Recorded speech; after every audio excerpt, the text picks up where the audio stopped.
Beste studenten, collega's, leden van de Raden van Advies, alumni, dames en heren. Net als de opening van de universiteit in Groningen is ook de opening van de faculteit der letteren online vandaag. En dat is een hele ongewone situatie. Het is dezelfde situatie als waarin we te maken zullen hebben met het onderwijs het komend semester, dat ook grotendeels online plaats zal vinden. Er is dus helaas vandaag geen 33e letterenlezing.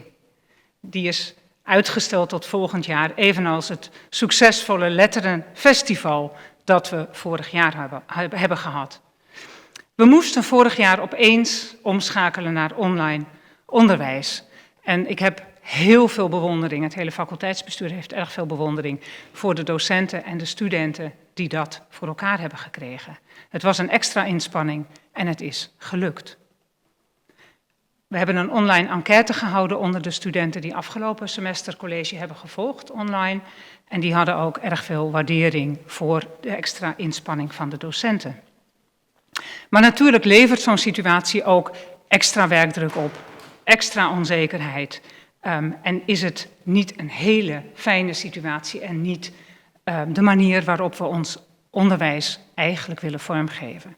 Omdat onderwijs wel degelijk ook, zeker academisch onderwijs, een sociale component heeft en alleen eigenlijk maar door sociale ontmoetingen goed van de grond komt. Dus we verliezen ook iets met online onderwijs en daar zijn we ons heel erg van bewust.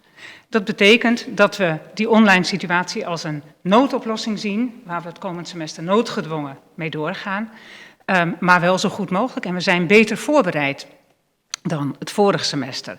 We hebben betere apparatuur, we hebben geïnvesteerd in het ondersteunen van docenten bij dat online onderwijs. Dus we denken dat we een slag hebben gemaakt waar ook de studenten goed van zullen profiteren.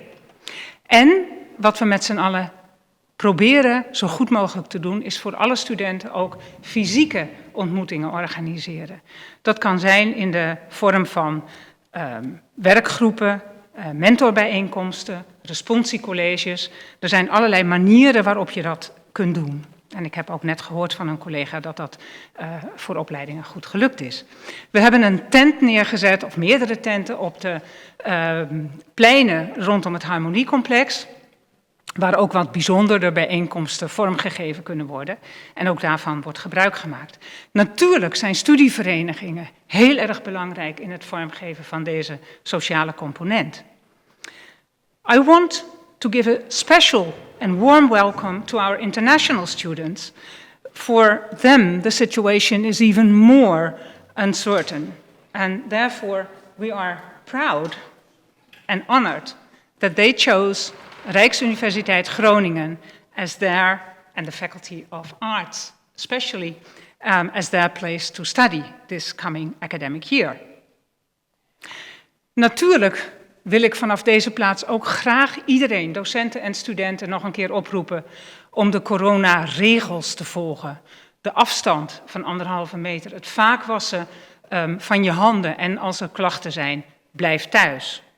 Want het is erg belangrijk dat we gezamenlijk optreden om ervoor te zorgen dat we het komend academisch jaar ook daadwerkelijk college kunnen blijven geven en jullie kunnen ontvangen in de Harmonie en de andere gebouwen van de letterenfaculteit.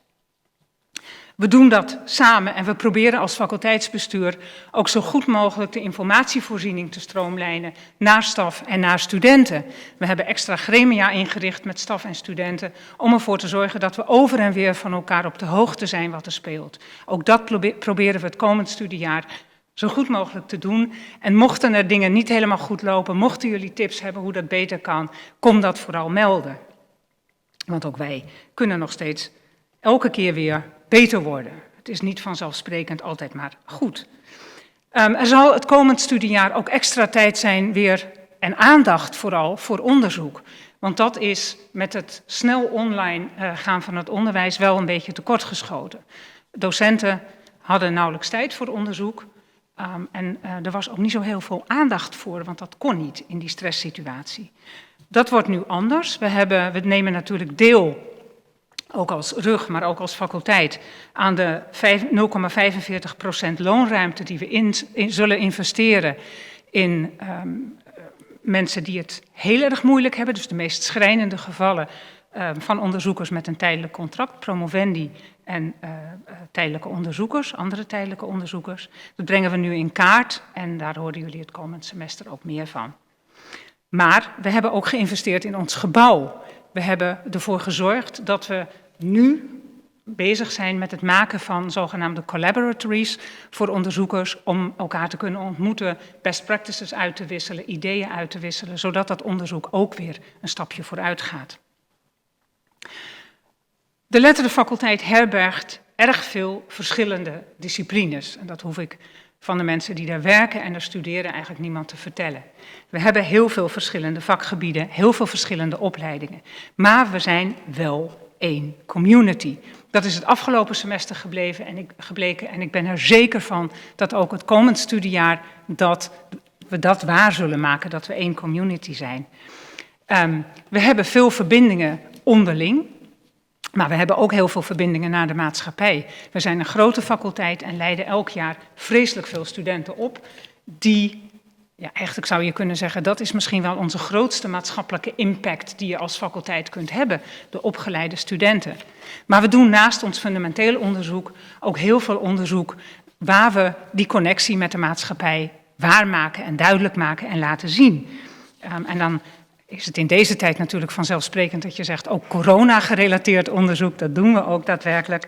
Maar ook onderzoek naar geletterdheid, digitale geletterdheid. En daarvoor werken we samen met partners uit de regio en internationaal. Het is ook wel mooi om te noemen dat een van onze alumni, de alumnus van het jaar, van vorig jaar, Christian Tribert, die heeft dit jaar in het voorjaar de Pulitzerprijs gewonnen. Dat is een hele prestigieuze prijs en ik wil hem ook vanaf deze plek van harte gelukwensen daarmee. Gezamenlijkheid, dat was het toverwoord. Gezamenlijkheid in de faculteit om samen sterk te blijven en nieuwe krachten te ontwikkelen in een uitdagende periode. Maar ook om onze kracht naar buiten zichtbaar te maken, hebben we die gezamenlijkheid nodig. Ik heb veel waardering voor collega's van WO in Actie als Rens Bot en Ingrid Robijns, die aandacht blijven vragen voor de onderfinanciering van de universiteiten. Maar ik denk wel dat we heel erg goed moeten zorgen dat we daarin samen optreden.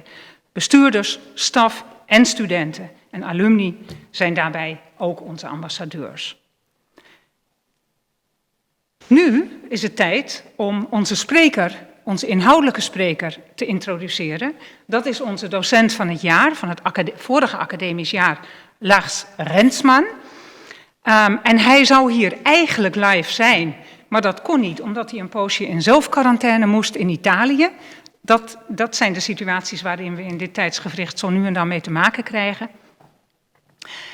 Gelukkig heeft hij een test gehad en is hij negatief getest, dus hij kan nu ook weer op het vliegtuig naar Groningen. Dat komt allemaal helemaal goed.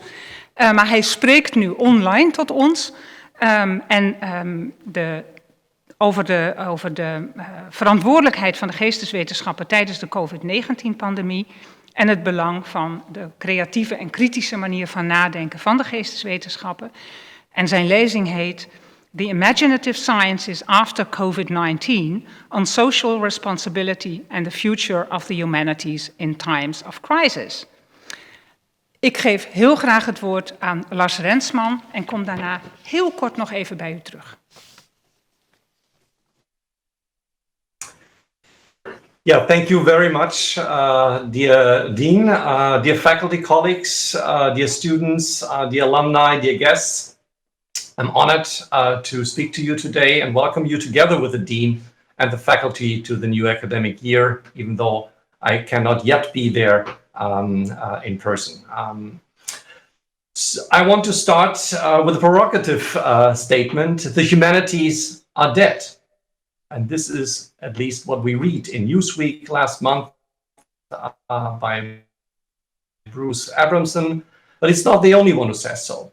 In our increasingly polarized politically and culturally world, the humanities and the social sciences as well are under pressure from political advocates of the right.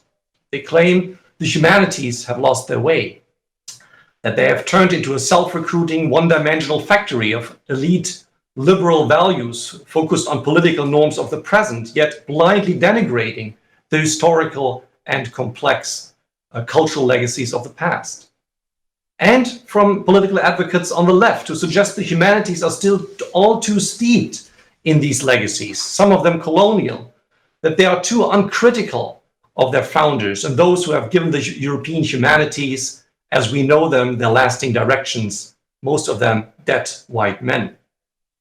And then there are technocratic managers, some legislators, and their public enablers whose economic logic, at times stunningly short-sighted in my view, is unable to register the economic, let alone recognize the societal benefits of the humanities in the 21st century. For sure, the siren song about the dying or dead humanities is a luring tune to many, but the conclusion they draw, for all reasonable misgivings you may have about the humanities not appropriating the proper space in academia and society today, or about the humanities' internal evolution, is patently false. The humanities remain exposed to multiple pressures and crises, but do they really constitute a crisis of the humanities, let alone their death? There are definitive, massive external pressures in our rapidly changing world that currently experiences not just the enormous economic and public health crisis caused by COVID-19, but also legitimacy crisis of our political and societal fabric. Neoliberalization and economic pressures continue to hit the humanities hard, as pointed out by the recent manifesto by the WO in Actie, alerting to deteriorating conditions for academics in the Netherlands, just mentioned by the Dean. And respective discourses about the alleged economic superfluousness reinforce, if not diminishing, partially fluctuating student demand in important fields. For instance, the new EU budget, despite its many merits, has created little funding for much needed interdisciplinary projects involving the humanities. However, the humanities, all too often not brimming with confidence in the face of these criticisms, have good reason to respond with considerable self-consciousness.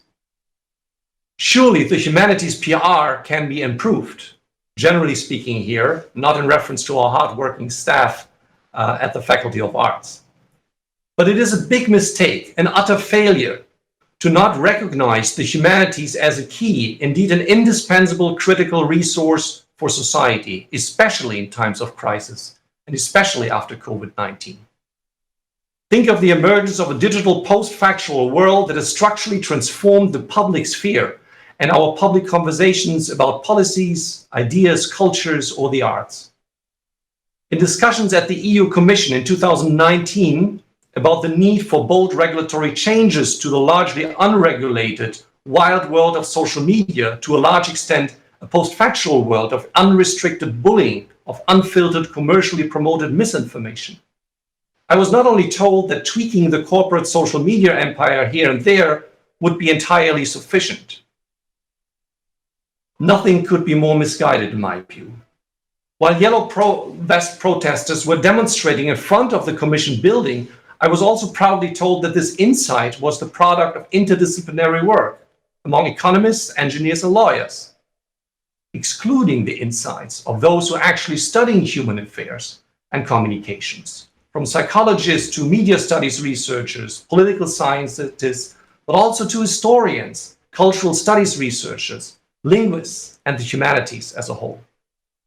More than ever, in times of crisis consciousness, with broadening awareness of the corona crisis, of the climate crisis, and the crisis of the Anthropocene, the political legitimacy crisis articulated and exploited by populists the world over, it is the humanities which we need and to which we need to turn.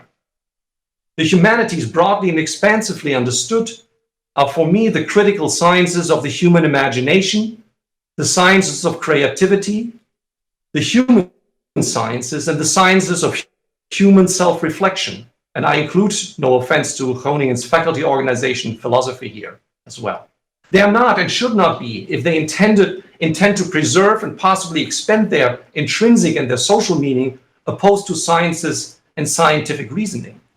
Yet they are sciences exploring those indispensable dimensions of arts, literature, culture, history, communication, social and political life that make us human, and of critical reflection that make us humans human in this world, in the Anthropocene and beyond. They have an intrinsically interdisciplinary potential to think beyond boundaries that, it appears to me, is also now more than ever important, as we have increasingly come to study questions and problems, not just disciplines. Of course, this cannot be done seriously without proper disciplinary education, training, and knowledge. The humanities, in their enormous richness, provide different modes to conceptualize, to rethink, and communicate with the past, and between past and present, illuminating the present in different perspectives, lights, colors, and ways of seeing. The legacies of philosophers, of the arts and artists, of art history and historians, of authors and literature, of cultures, languages, of ancient thinkers, of genealogies and archaeology. They are both relevant in their own right and essential, yet indispensable for our future as a human and humane society. Scientifically speaking, they remain arguably the most important resource for critical thinking and for training our capacities as humans for reflective and aesthetic judgment. It is a resource accustomed to recognizing social and cultural complexity, to thinking beyond binaries and scientific complexity reduction, to generating awareness to diversity and the multifaceted nature of human life and relations.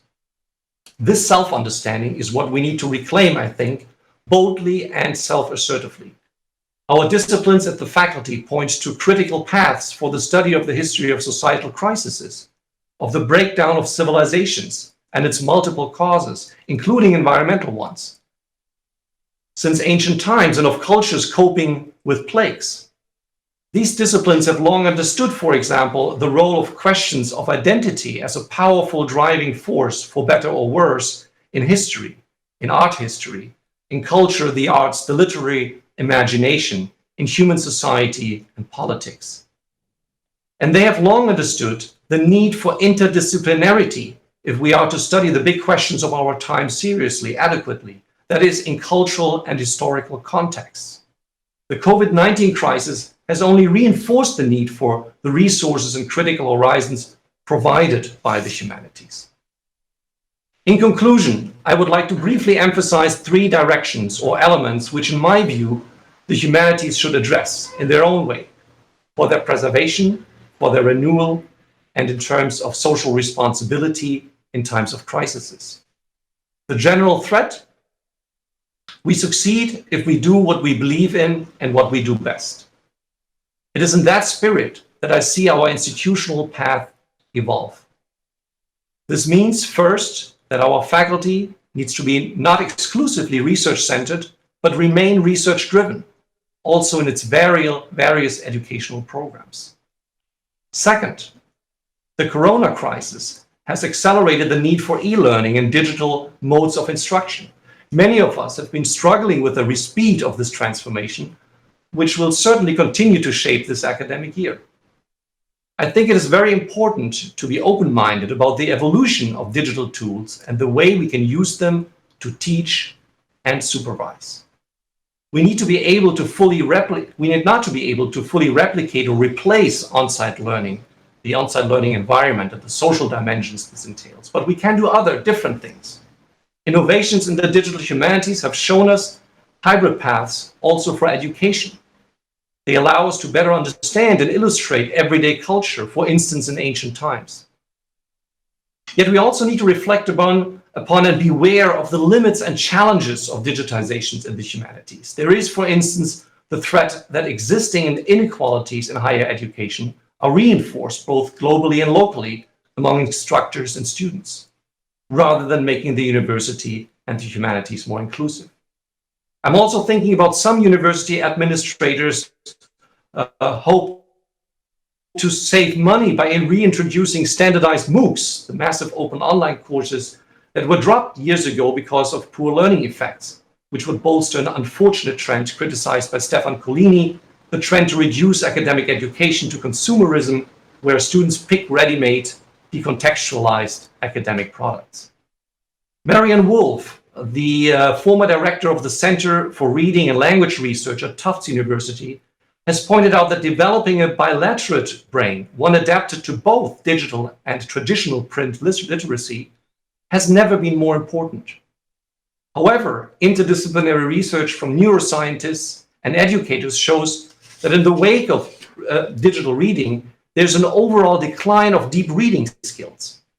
More than 80% of college educators see a shallowing effect by screens on their students' reading comprehension, according to forthcoming research by Naomi Barron. This, to skim to inform, says Wolf, is now the new form of reading. What goes missing are deep reading processes which require a quality of attention increasingly at risk in a culture and on a medium in which constant distraction bifurcates our attention. So the medium that advances deep reading, she says, is the medium of print, and it remains essential and will be essential for the future of brain development, of human development, our societies at large. And of course, strikingly, I want to emphasize this, we sometimes say we are a paper-free environment at the faculty, for the future of the humanities and their relevance in a digital society. Books remain, quote to quote Wolf, the places where we can suspend reality and instead explore our imagination's more tolerable, more beautiful promise of possibility, writes Wolf, who also suggests that digital devices should be banned from children's bedroom. The great challenge now, especially for the humanities, is to learn how to use both print and digital mediums to their best advantage, to recognize and process new digital possibilities, but also their limitations, to explore and get used to hybrid models of higher learning and teaching innovations while preserving classical Humboldtian ideals and more conventional forms of reading and classroom interaction. Third and finally, there's the need to talk anew about the humanities and social responsibility. Not necessarily valorization, but responsibility in times like these. A recent survey in France showed that 35% of people think they have absolutely nothing in common with their fellow citizens. This is problematic for democratic society, and it's troubling for the humanities, which can only freely flourish in democratic societies. It's a commonplace that emergencies can bring people together, despite the physical social distancing that is required right now. But this does not happen automatically, and once again, the humanities can play an important role here. Princeton's political theorist Jan Werner Müller has shown that after grave crises, often the prisms of a better world emerge. Apart from, quote, sheer destruction, crises could lead to something more constructive, a commitment to mutual aid, a sense, to paraphrase W.H. Auden, that we must assist one another or die. The corona crisis has in many ways already pointed to the need for public culture and community, has pointed beyond what Müller calls the fog of fake individualism. Realizing our interdependence, says Müller, requires proper infrastructure, including an informational, but also, I would add, crucially, significantly, a readjusted educational and higher educational infrastructure. An infrastructure that explores, examines, rethinks the complex challenges and societal implications of human-made crises in the Anthropocene and our interdependence. But also an infrastructure that points to creative alternatives and social responsibilities, which I call the infrastructure of the humanities. I wish us all a productive, educational, engaging, exciting academic year. And I would like to conclude with a few words in Dutch. Ik ben trots dat ik tot deze rijke, veelzijdige, innovatieve, diverse, multidisciplinaire en tweetalige, nee meertalige faculteit mag behoren. Het is een faculteit die de nieuwe uitdagingen aangaat en deze ook kan zien als kansen voor verdere academische innovatie. Daarvan ben ik zeker en overtuigd. De geesteswetenschappen zijn niet dood. De toekomst van de geesteswetenschappen ziet er rooskleurig uit. Ook al zullen sommigen misschien zeggen dat ik overdreven optimistisch ben. En de faculteit der Letteren van de Rijksuniversiteit kan en moet een leidende rol spelen bij het vormgeven van deze toekomst. Ik wens iedereen een heel goed academisch jaar en geef het woord nog eenmaal aan de kraan Tony Visser. Dankjewel, Lars. En eigenlijk hadden we hier gewoon alleen maar moeten stoppen. Maar ja, dat ziet het programma niet, voorziet daar niet in. Ik dank jou heel erg hartelijk voor dit hartstochtelijke pleidooi voor de letteren en de geesteswetenschappen, voor onze faculteit in het bijzonder. Ik dank jou ook voor de opdracht die je ons meegeeft. En ik sluit me bij jouw afsluitende woorden aan. Ik wens iedereen, studenten en docenten, een prachtige ontdekkingstocht in het komende academisch jaar.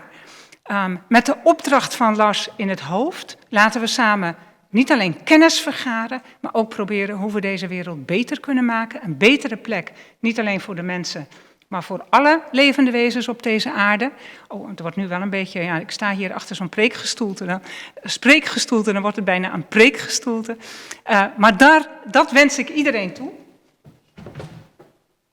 En ik wil daarom heel graag het glas heffen met iedereen hier en thuis, vooral, die naar deze livestream zit te kijken. Een heel goed academisch jaar 2020-21 en dat kan ook met water. En blijft u vooral nog heel even hangen. Er komen nog 2 ontzettend aardige minuten aan over onze faculteit. Graag tot ergens in dit academisch jaar. Dear prospective students of University of Groningen, I'm so happy that you've decided to come join us. I promise you'll have the time of your life here. I would like to wish you a safe, productive, and also joyful academic year. I know you'll have lots of exciting new challenges in the coming academic year, and I'm here to wish you also lots of happiness and success. En aan alle eerstejaarsstudenten, succes met het wennen aan de universiteit. En ik hoop dat jullie, ondanks alle onzekerheden omtrent het coronavirus, toch een fijne tijd aan de faculteit zullen hebben.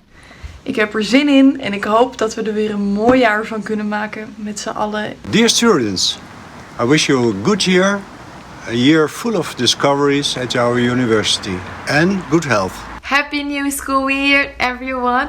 I want to wish you all the success in 2020-2021 with your studies. I want to say a warm welcome to all students. Everything will be different this year. Contact will mainly take place online. Don't let this put you off. Make contact with your fellow students. Everyone is in the same boat. And if you have any questions, please don't hesitate to ask your teacher, mentor, secretariat or study advisor. We're here for you. Dear colleagues, dear students, I welcome you back to another adventurous semester.